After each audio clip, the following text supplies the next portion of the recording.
हम किसानों की इनकम डबल कर देंगे 2022 तक। हमारा सपना है 2022 जब भारत की आजादी के 75 साल होंगे, आजादी के 75 साल जब हो, हमारे देश के किसान की आय डबल होनी चाहिए, 2 गुना होनी चाहिए। पेट्रोल डीजल के रेट कम हो जाएंगे, इन्फ्लेशन कम हो जाएगा। इन सभी प्रोमिसेस के साथ बीजेपी पावर में आई। लेकिन रिसेंटली काफी सारी न्यूज सर्कुलेट हो रही है सोशल मीडिया के ऊपर, न्यूज चैनल्स के ऊपर, जहां पर यह दावा किया जा रहा है कि नितिन गडकरी जो इतने टाइम से ये कह रहे हैं कि हम पेट्रोल के अंदर 20% इथेनॉल ब्लेंड करेंगे, वो एक्चुअली इन्होंने इंट्रोड्यूस इसलिए किया था क्योंकि उनके जो 2 बेटे हैं उनकी खुद की कंपनी है जो इथेनॉल बनाती है, और रिसेंटली उनकी कंपनी के शेयर्स जो हैं वो जंप हो गए हैं विद इन 1 ईयर। यानी कि जो कंपनी कुछ ही पैसा कमाती थी वो मल्टीपल 800 टाइम समथिंग वो काफी ज्यादा इंक्रीज कर गया है। अब करोड़ों रुपए का जो बेनिफिट हो रहा है वो नितिन गडकरी की फैमिली को हो रहा है। नितिन गडकरी बीजेपी गवर्नमेंट में ट्रांसपोर्ट एंड हाईवे मिनिस्टर हैं। आपने देखा होगा कि इंडिया में काफी सारे डेवलपमेंट हो रहे हैं, बड़े बड़े हाईवेज बन रहे हैं, व्हीकल पॉलिसीज आ रही हैं, वो सब नितिन गडकरी के अंडर रिफॉर्म किए जा रहे हैं।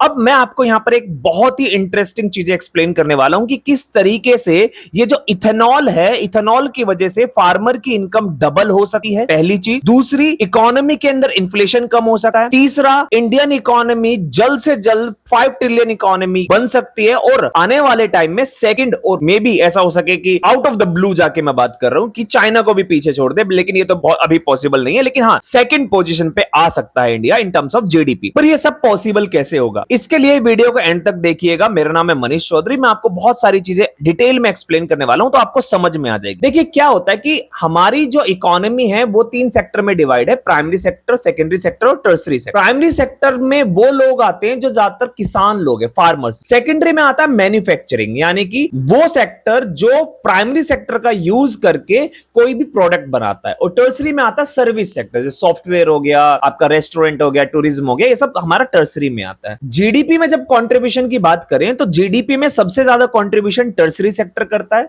उसके बाद सेकेंडरी सेक्टर, उसके बाद प्राइमरी सेक्टर। लेकिन इन टर्म्स ऑफ एम्प्लॉयमेंट की बात करूं कि नौकरी सबसे ज्यादा कहां पर है, तो सबसे ज्यादा एम्प्लॉयमेंट है प्राइमरी सेक्टर, सबसे ज्यादा एम्प्लॉयमेंट देता है, उससे कम देता है सेकेंडरी, और उससे कम देता है टर्सरी सेक्टर। अब आप देख रहे हैं कि सबसे ज्यादा, अगर आप देखें इंडिया में इतनी सारी पॉपुलेशन है, जब देश आजाद हुआ तो हमारे पास इंडिया में काफी ज्यादा पॉवर्टी थी, अनएम्प्लॉयमेंट था, और वो कहां पे था, रूरल एरिया में था। हमने जितनी भी पॉलिसीज बनाई, जितना भी काम किया, हमने इंडिया की इकोनॉमी को तो बूस्ट करा लिया है, लेकिन एम्प्लॉयमेंट रेट आज भी हमारा बहुत कम है। क्यों? क्योंकि सबसे ज्यादा एम्प्लॉयमेंट कहां पर है, प्राइमरी सेक्टर में, और प्राइमरी सेक्टर जीडीपी में सबसे कम कंट्रीब्यूट कर रहा है। आपको इसका एक एग्जांपल देके समझाऊंगा। इमेजिन कीजिए कि आप शहर में रह रहे हैं, एक शहर में एक व्यक्ति की फैमिली मेंबर 4 है, 4 फैमिली मेंबर है, लेकिन उसमें से एक ही व्यक्ति कमाता है और 20,000 रुपए महीने की सैलरी। तो अगर आप उन 20,000 को चारों पे डिवाइड करें तो कितना आएगा, 5,000 ईच पर हेड आएगा। वहीं आप गांव में जाइए कि एक फैमिली में 10 लोग हैं, 20,000 रुपए की इनकम है, तो कितना आएगा, सब पे 2-2 हजार रुपए आएगा। तो आप देख रहे हैं कि 2,000 और 5,000 का डिफरेंस कितना ज्यादा है। अब यही चीज इकोनॉमी में, अगर वो कम कंट्रीब्यूट कर रहा है बट पॉपुलेशन ज्यादा है, तो उन प्रति व्यक्ति एक्सपेंडिचर जो होगा वो बहुत कम हो जाएगा। ना ही वो हेल्थ पे अच्छा एक्सपेंडिचर कर सकते, ना एजुकेशन पे, ना फूड पे,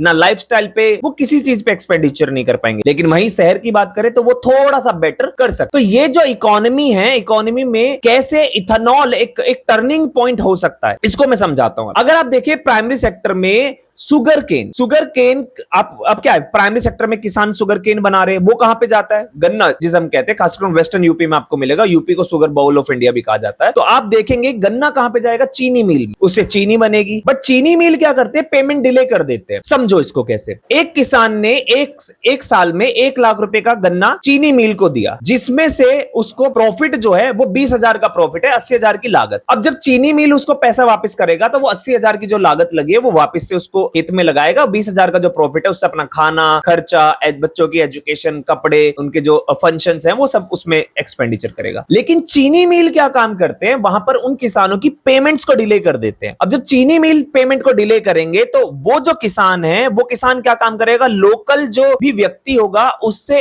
ब्याज पर यानी कि इंटरेस्ट पे लोन लेगा, और उसका इंटरेस्ट रेट काफी हाई होता है। जब तक चीनी मिल से पैसा आता है उसका इंटरेस्ट इतना इतना हो जाता है कि वो जो एक्चुअल प्रॉफिट का पैसा आना होता है वो इंटरेस्ट में चला जाता है। तो नेट किसान के पास जीरो हो जाता है, ना ही वो एजुकेशन पे खर्च कर पाता, ना हेल्थ पे कर पाता, ना अच्छे फूड पे कर पाता, किसी भी चीज पे एक्सपेंडिचर नहीं कर पाता है। दैट मींस अल्टीमेटली किसान और पॉवर्टी की तरफ जा रहा है। इसको बोलते हैं डेट ट्रैप एक तरीके से। उसको अच्छा लाइफस्टाइल नहीं मिल रहा और भी ज्यादा पॉवर्टी की तरफ जा रहा है। तो यहां पर गवर्नमेंट ने ये बोला कि हम क्या काम करेंगे, हम इथेनॉल बनाएंगे। इथेनॉल बेसिकली बनता कैसे, शुगर केन, मतलब और भी चीजों से बनता है, बट शुगर केन से बहुत अच्छे तरीके से आप इथेनॉल बना सकते। अब किसान क्या काम कर सकते हैं, वही गन्ना चीनी मिल को दे सकते हैं और वही गन्ना इथेनॉल बनाने के लिए दे सकते हैं, जिससे उनकी पेमेंट अच्छी होगी, ज्यादा पेमेंट मिलेगी और उससे क्या होगा, टाइमली पेमेंट मिलेगी। उन्हें टाइमली पेमेंट मिलेगी तो वो जो इस डेब्ट ट्रैप में फंसते हैं ना, उससे बाहर आ जाएंगे और धीरे धीरे उनका भी लाइफस्टाइल इंप्रूव होगा, उनकी एजुकेशन इंप्रूव होगी, हेल्थ इंप्रूव होगा। लेकिन यहां पर एक ट्विस्ट ये है कि अभी इथेनॉल बनाने का जो ये सेक्टर है ये अभी स्टार्ट हुआ है, वेल डेवलप नहीं है, धीरे धीरे डेवलप हो रहा है। धीरे धीरे डेवलप हो रहा है तो इसके लिए क्या चाहिए, गवर्नमेंट के सपोर्ट के बिना नहीं होगा। अब नितिन गडकरी जो खुद में एक मिनिस्टर है, वो अपने बच्चों को सपोर्ट कर रहे, डायरेक्टली नहीं कर रहे, इनडायरेक्टली कर रहे, लोगों को पता है। तो इसलिए इनिशियली उन्होंने मार्केट कैप्चर कर ली है। नाउ अब इथेनॉल का फायदा क्या है और भी वो मैं आपको समझाता हूं। आपने रिसेंटली देखा होगा डोनाल्ड ट्रंप ने इंडिया के ऊपर 50% टैरिफ लगा दिया।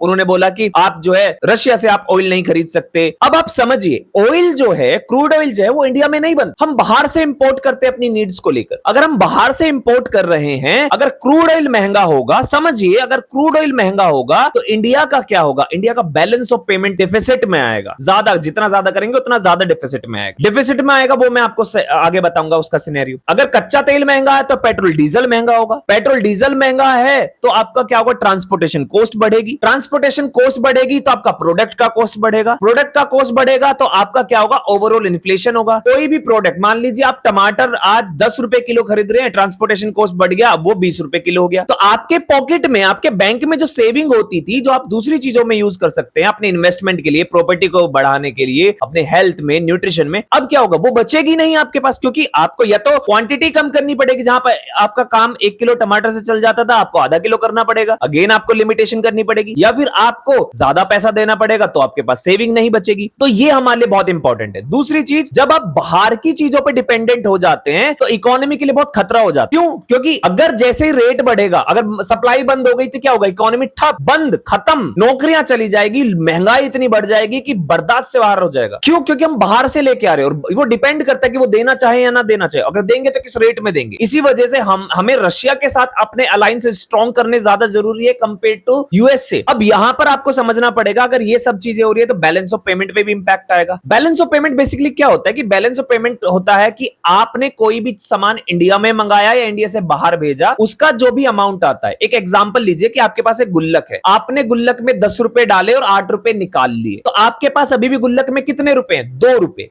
वो फायदा है आपको क्योंकि आपके पास बच गया पैसा। लेकिन आपने गुल्लक में 8 रुपए डाले लेकिन 10 रुपए निकाल लिए, तो क्या है, 2 रुपए का लॉस है। इसी तरीके से इकोनॉमी में भी बैलेंस ऑफ पेमेंट जो हम बात करते हैं, वहां पर भी यही होता है। अगर हम विदेश से सामान मंगा रहे हैं तो हमें वहां पर पैसा भेजना पड़ेगा, उनको पेमेंट करनी पड़ेगी, यानी कि इंडिया से पैसा बाहर जाएगा। और अगर बाहर से, अगर इंडिया से सामान खरीद रहे हैं तो वो हमें पैसा देंगे। जब हम इसको कैलकुलेट करते हैं तो हमारे पास डिफिसिट या सरप्लस आता है। अगर डिफिसिट होगा तो आरबीआई अपने पास से जो फॉरेक्स रिजर्व होता है उससे पेमेंट करता है। अगर सरप्लस होता है तो वो पैसा आरबीआई के फॉरेक्स रिजर्व में चला जाता है। अगर फॉरेक्स रिजर्व में जा रहा है तो अच्छा इकोनॉमी के लिए, महंगाई नहीं होगी, ज्यादा इन्फ्लेशन नहीं होगा। लेकिन अगर ऐसा नहीं होता है, अगर डिफिसिट होता है तो आरबीआई का फॉरेक्स रिजर्व खाली होगा। उससे क्या होगा, रूपी डेप्रिशिएट होगा। रूपी डेप्रिशिएट होने का मतलब क्या, बाहर से चीजें और महंगी आएगी, और महंगी का मतलब इंडिया में भी इन्फ्लेशन। तो ऐसे बहुत सारी चीजें होती हैं। तो आपको यह समझना पड़ेगा कि इंडियन इकोनॉमी के लिए इथेनॉल बहुत ही ज्यादा इंपॉर्टेंट है। पहली चीज,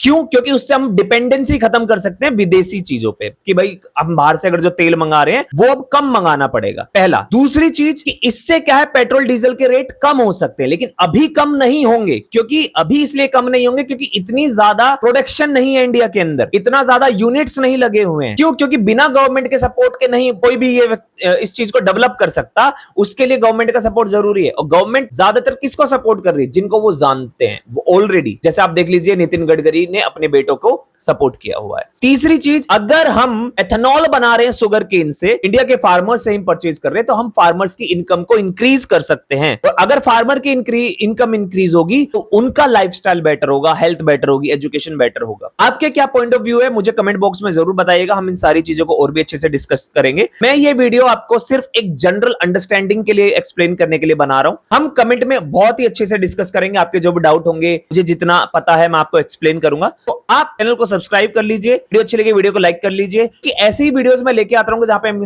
ये सारी चीजें डिस्कस करेंगे। तो आज के लिए इतना ही, थैंक यू।